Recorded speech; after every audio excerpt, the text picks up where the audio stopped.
A 12 de març del 2025 que estem avui.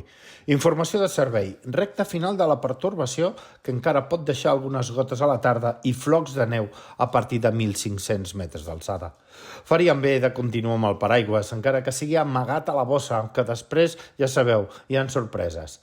Anem per les notícies. L'estudi de capacitat de càrregues turística recomana més mesures de gestió sostenible a l'hivern i a l'agost.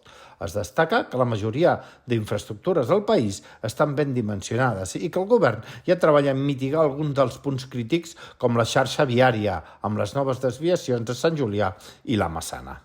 En notícies comunals, el Comú d'Ordino ha posat en marxa un dels projectes més rellevants per a la parròquia aquest any, la modernització i optimització de la xarxa d'aigua potable, amb una inversió superior a 1 milió d'euros.